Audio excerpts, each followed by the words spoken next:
breaking down Red Raider baseball like only we can. This is the Talkin Baseball Podcast from Double T 97.3 and DoubleTSportsNetwork.com. Welcome into the inaugural episode of Talkin Baseball, here powered by the Double T Sports Network. Alongside Jamie Lent, I'm Chois Woodman. We are making this the first one because, well, depending when you're listening to it, Red-Black Series is starting today or this week.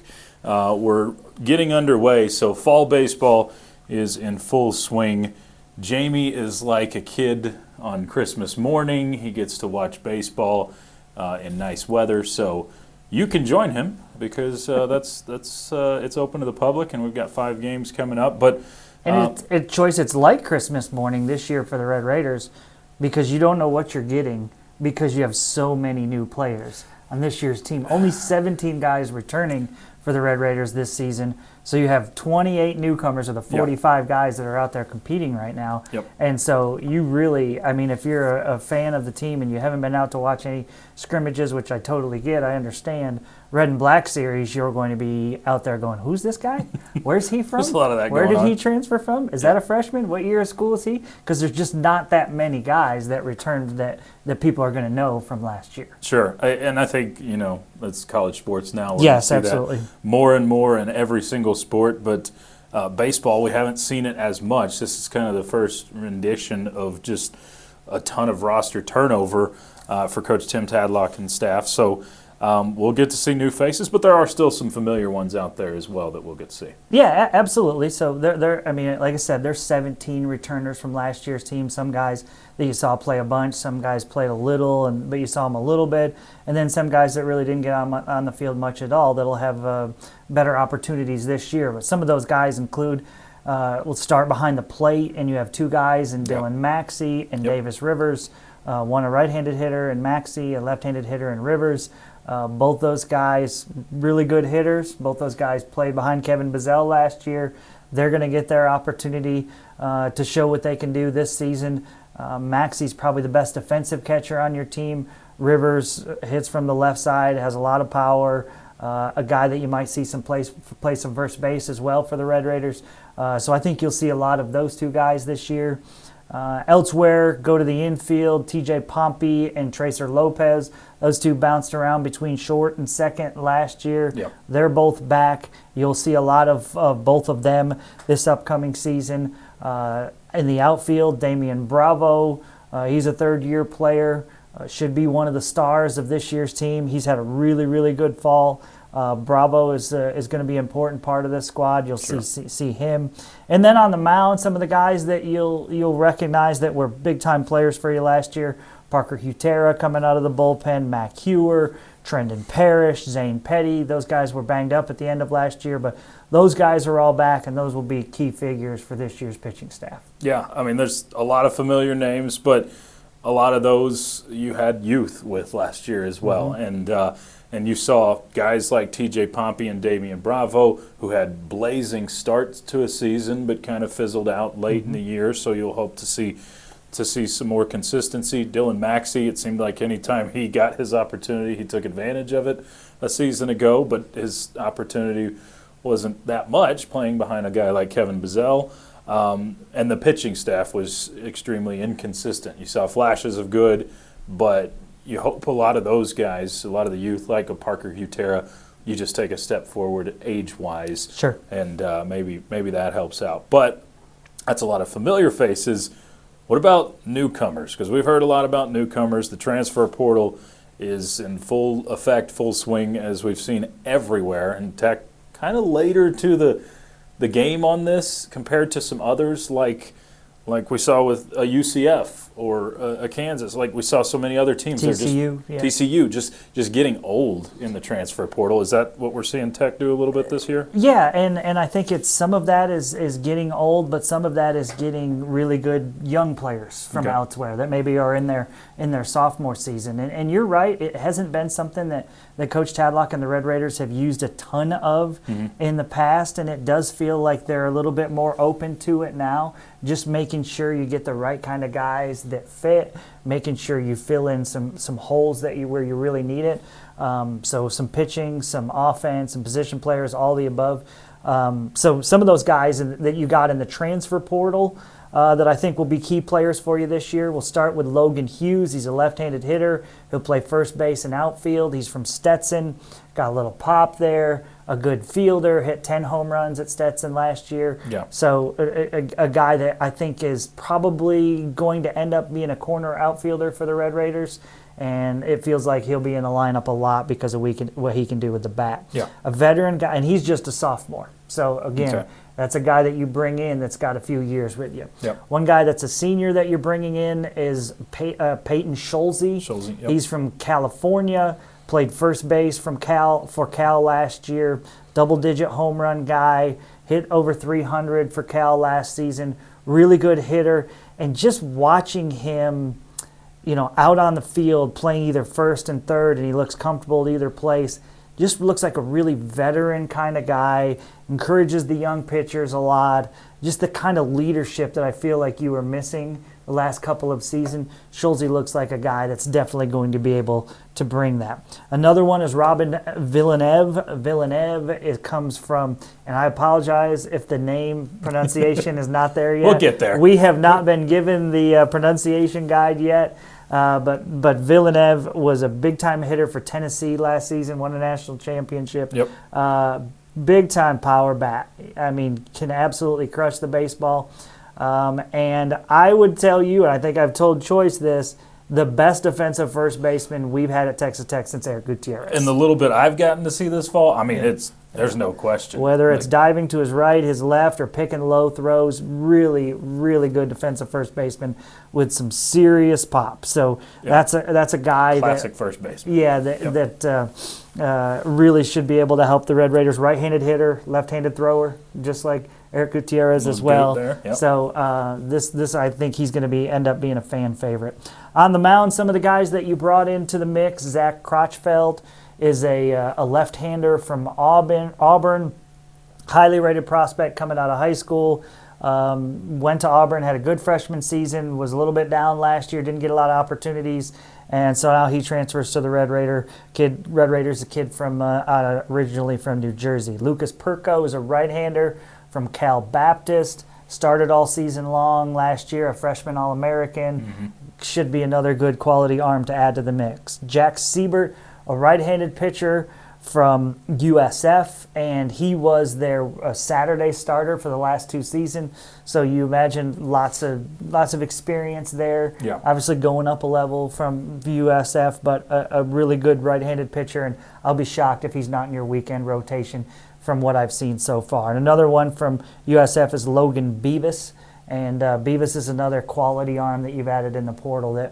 Those are the guys that, whether it's a weekend rotation, midweek rotation, or bullpen arm, you've just added a bunch of guys that have pitched at the Division I level before and have had a good amount of success, and you're just hoping that they can come in here and continue to improve.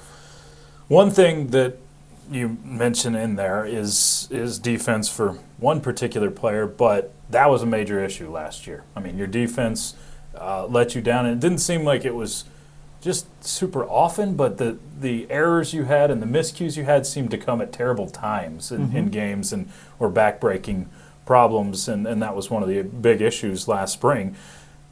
Do you feel like this is a better defensive team just in what you've seen so far this fall than you left last year? Yeah, I would say so. I think it's sometimes maybe a little bit hard to gauge that in the fall just Fair. because they're not playing with as much pressure. But I definitely would think that is the case, and I think you've brought in guys that I think defensively, like I talked about with Schulze, with Villeneuve, that are really good defensive players, but also can swing the bat. There's a junior college second baseman that the Red Raiders have added to the mix. He's from Odessa Junior College. His name is Antonelli Savater. Nailed it. And really, really good defensive second baseman. Okay. He'll be in the mix there at second that I think can really help out. Where you're really wanting to get better defensively compared to last year, Coach Tadlock always talks about being good up the middle. Up the middle, yep. Your shortstop position, your center field position, where at times you had issues last year. Shortstop, you've seen 3 guys play there: Tracer Lopez, TJ Pompey, and there's a freshman at a Tomball named Coleman Ryan. He's another guy that can really pick it over there at short. So you've got 3 guys there. I think there's been maturization for both Pompey and Lopez defensively. Okay. I feel like they're playing at a higher level defensively. Yeah. And so those are, I think you have 3 good options there. I think this coaching staff, although they know that the defensive miscues in the middle infield last year absolutely cost them, sure. I think they still have a lot of confidence in these guys, and they've played a lot of ball over the summer, and I think there's been an improvement there. So hopefully that helps. Now moving on to the center field position.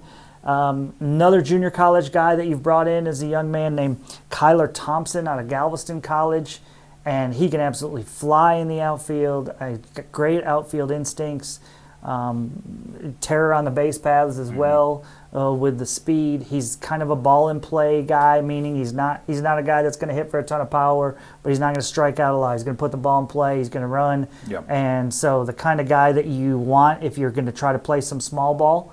And I think this team will try to play more small ball than they have in the past. So he's an option at center field for the Red Raiders. You have another freshman in Kendall Johnson out of Little Elm.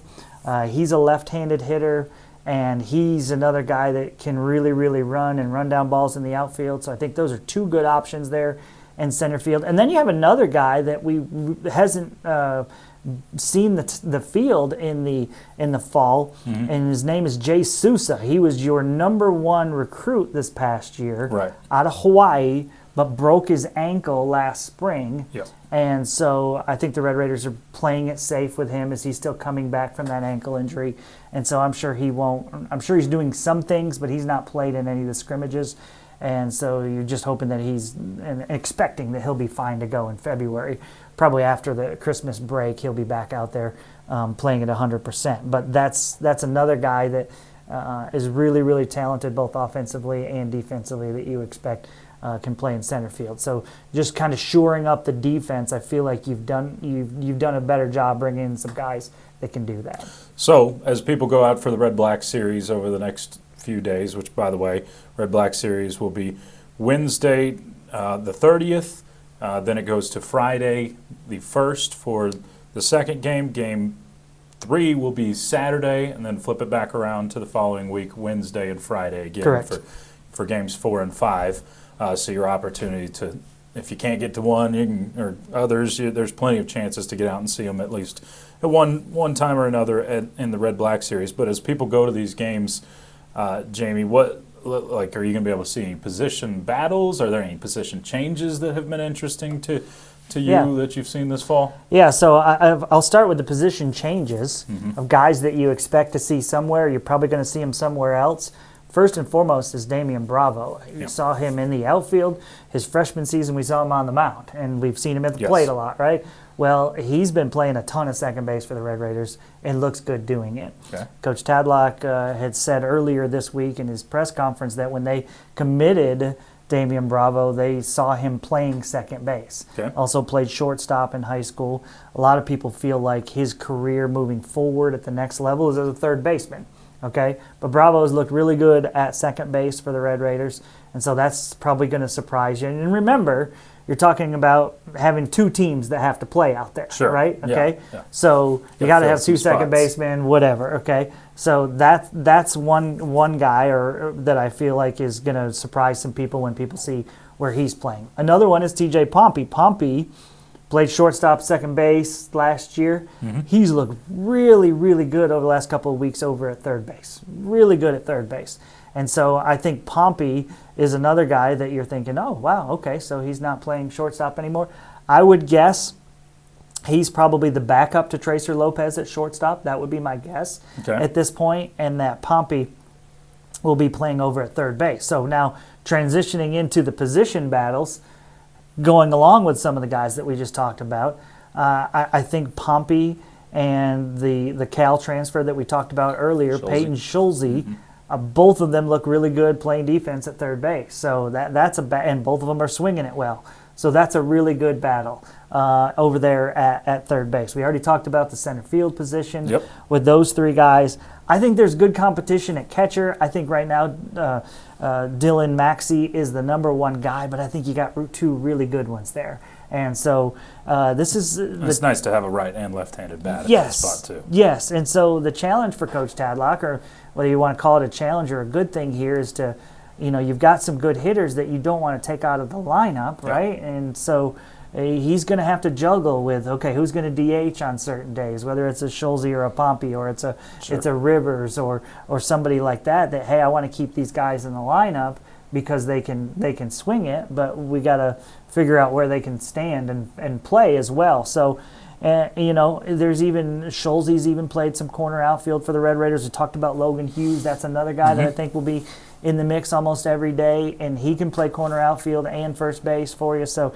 the versatility thing is huge, to be able to play multiple positions, to give Coach Tadlock and the coaching staff an option to go, okay, well, we got a right-hand hitter or a pitcher on the mound, so let's load this lineup up with lefties today, or let's load it with righties. And so if you can play a different position and you're able to slide around, like Bravo to play outfield or infield, Pompey to play either, really all three of those infield positions. Hudson Parker is a guy we haven't mentioned yet. Remember him from last year. He pitched for the Red Raiders. Well, he's probably your third-string catcher right now. He's got a great arm throwing behind the plate. He's played pretty much everywhere but shortstop, pitcher, and center field. He's played corner outfield. He's played third. He's played second. He's played first, and he's caught. And he's looked really good as a catcher. So, I mean, a guy like that is super valuable to have, because on any given day, somebody gets hurt, whatever, you can just plug him in. And Coach Tadlock said he doesn't think he'll be needed on the mound this year, but who knows? You just never know what's going to happen. So, and then the center fielder position, like I said, that's another one where I think there's competition there. Corner outfield position, I just think you have a lot of speedy outfielders. Yeah. And so there's battles there as well. And then throughout if you're talking about the pitching staff, that's going to always battles there. Always. And a ton of pitchers this year as you look up and down the roster. There's going to be a lot of competition. 17 position players of the 45 you have right now. 17 are position players, 28 are pitchers. Yeah. Now you have to get, you're at 45 right now, and you have to get down to 40. Okay. Well, one of them is Cole Cossey. He's out for the year with an arm injury. Okay. So really, you got 4 guys that are ultimately going to be let go before the season starts. But you can see there's an emphasis on keeping all these extra pitchers right now, because you want to make sure at the end of the season you're not wore down. You have different options, and maybe that's something that in other years you did wear down a little bit with certain guys, even like a Parker Hutera, who was terrific for you last year. By the end of the season, probably a little bit overused because you didn't have confidence in enough guys. Sure. And so you want to not have to use him as much. He's a prime example of that, and so. There's always competition on the guys on the mound, and there's a lot of different options. We really didn't talk about the junior college incomers this year. There's a lot of those. There's a lot of them. It feels like, in my opinion, it go back to the 14 and 15 and 16 seasons where you had great junior college pitching come in and make an immediate impact. And so you've got some of those kind of guys as well. Tyler Boudreau is one from Midland Junior College, a right-hander that I'm a big fan of. He's looked really good. J.T. Drake is another right-hander from Pima Community College, a guy that a lot of people really, really liked and wanted. So Red Raiders were lucky to get him. And then Daniel Bass from Midland College, another right-hander, I think will come in and make an immediate impact. He probably throws as hard as anybody on the team. I think we've seen him hit 96 and 97 on the gun, so he's got a live arm. But a lot of those junior college pitchers are, I feel like, going to make a big difference for you this year. Yeah. It felt like last season's team, you had some seniors, and then you had a bunch of freshmen. Yeah. You didn't have a lot of experience in the middle. And I think these junior college players kind of fill that middle with guys that have a couple years or maybe just 1 year of experience pitching at a college level of some sort, just a little bit older, a little bit more mature, a little bit stronger, all the above, and now they're able to come out and help you immediately here. Well, Jamie, we hope we get to see everyone out there at the Red Black Series. Come say hi. We'll be out there. Want to remind everybody, if you've got questions that you want answered on the Talkin' Baseball podcast, you're welcome to tweet those at Double T973. You can leave them in the comments on the YouTube channel. However you want to get us questions, we'll try to sprinkle some of those in over the coming episodes as well as we inch closer to baseball season. But we're one step closer. Can't wait to baseball, and yeah, should be fun. February 14th, first game of the season, so I'm sure... Take your date. Yeah, you guys don't probably have any plans anyway, so you want to be paying attention to Red Raider baseball on that night. I mean, if she doesn't want to be at the ballpark, you might need to question the relationship anyway. So there's that. All right, appreciate you joining us. This has been the first episode of Talkin' Baseball, powered by Double T 97.3. This is the Talkin' Baseball Podcast, your deep dive into Red Raider baseball from Double T 97.3 and DoubleTSportsNetwork.com.